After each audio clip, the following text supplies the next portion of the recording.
to be more than what you were. You would be so much more than man. Nor time nor place did then adhere, and yet you would make both. They have made themselves, and that their fitness now does unmake you.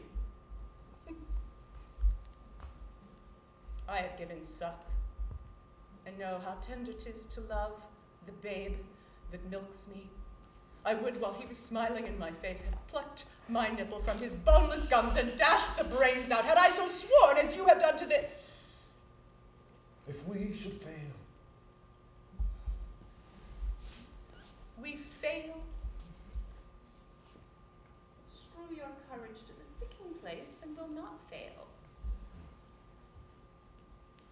When Duncan is asleep, whereto the rather shall his day's hard journey soundly invite him?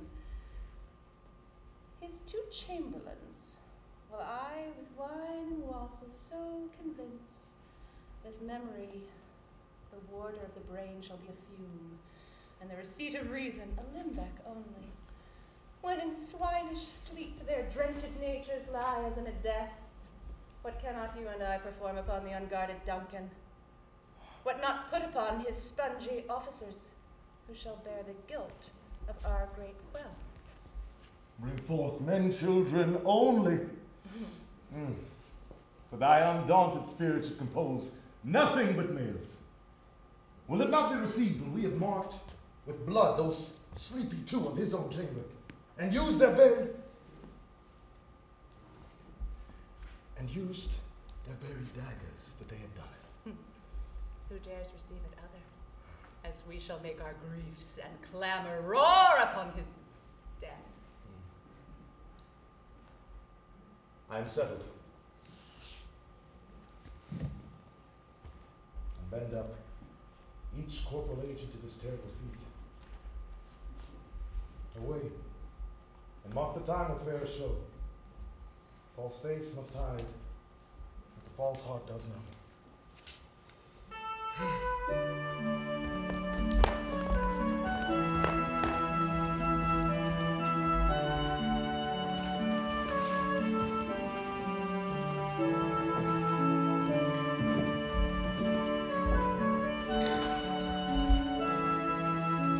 How goes the night, boy? The moon is down, I come up with the law. And she goes down at 12? I take it 'tis later, sir. Hold, take my sword. There's husbandry in heaven. The candles are all out. Here, take that too. A heavy summons lies like lead upon me, and yet I would not sleep. Merciful powers, restrain in me the cursed thoughts that nature gives way to in repose. Who's there? A friend. What, sir? Not yet at rest? The king's abed, he hath been in unusual pleasure, and sent forth great largesse to your offices. This diamond he greets your wife withal, by the name of most kind hostess, and shut up in measureless content. Being unprepared, our will became the servant to defect which else should free of wrought. All's well. I dreamt last night of the three weird sisters. To you they have showed some truth. I think not of them. But when you can entreat an hour to serve, we would spend it in some words upon that business, if you would grant the time. At your kindest leisure. If you shall cleave your will to my consent, when 'tis, it shall make honor for you.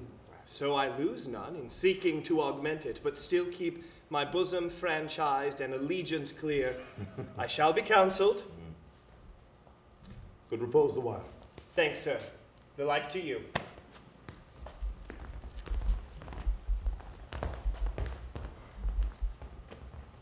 Go bid thy mistress, when my drink is ready, she strike upon the bell. Get thee to bed.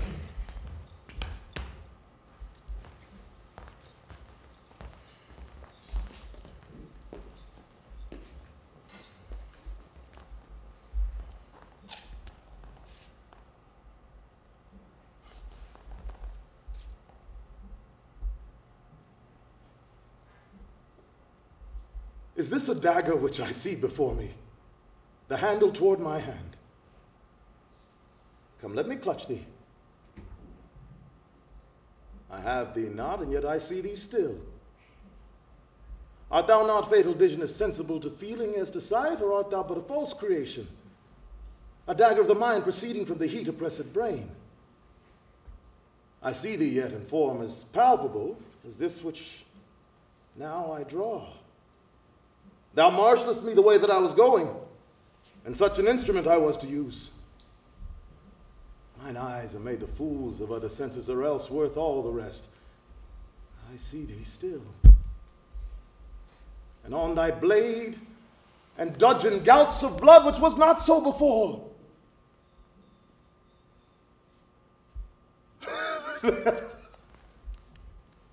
There's no such thing. It is the bloody business which informs thus to mine eyes. Now over the one-half world nature seems dead, and wicked dreams abuse the curtained sleep. Witchcraft celebrates pale Hecate's offerings, and withered murder alarmed by a sentinel, the wolf, whose howls his watch, thus with his stealthy pace, with Tarquin's ravishing strides towards his design, moves like a ghost. Now sure and firm said earth, hear not my steps, which way they walk, for fear thy very stones may prate of my whereabout, and take the present horror from the time which now suits with it. While thy threat he lives, words to the heat of deeds too cold breath gives.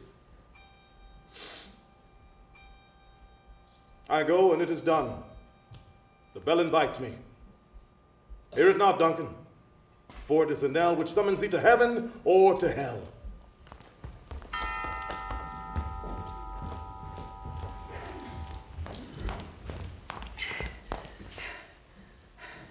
That which hath made them drunk hath made me bold. What hath quenched them hath given me fire. Hark! Peace. He is about it. The doors are open. The surfeited grooms do mock their charge with snores. I've drugged their possets. Sleep no more. Who's there? What ho? Alack, I am afraid they have awaked and 'tis not done. The attempt and not the deed confounds us. Hark! I've laid their daggers ready. He could not miss them. Had he not resembled my father as he slept, I had done it. My husband! I have done the deed. Didst thou not hear a noise? Did not you speak? When? As I descended? I. Hark.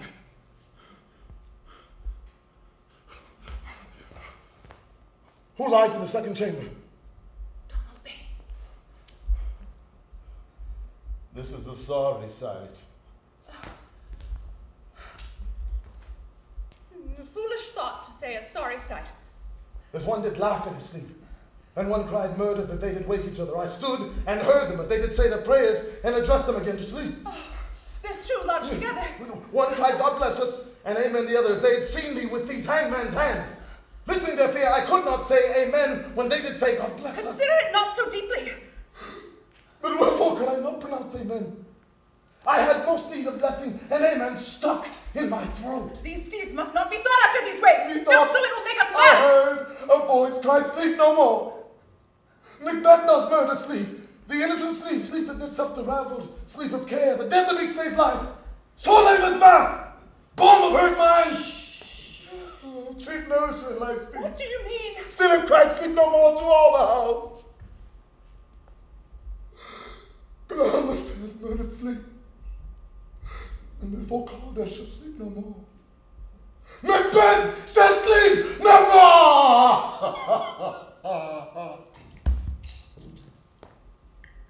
Who was it that thus cried? O worthy thing, you do unbend your noble strength to think so brain-sickly of things. Go get some water, and wash this filthy witness from your hand. Why did you bring the daggers from the place? They must lie there! Go carry them and smear the sleeping grooms with blood. I'll go no more. I am afraid to think what I have done. Look on it again, I dare not. Infirm of purpose, give me the daggers!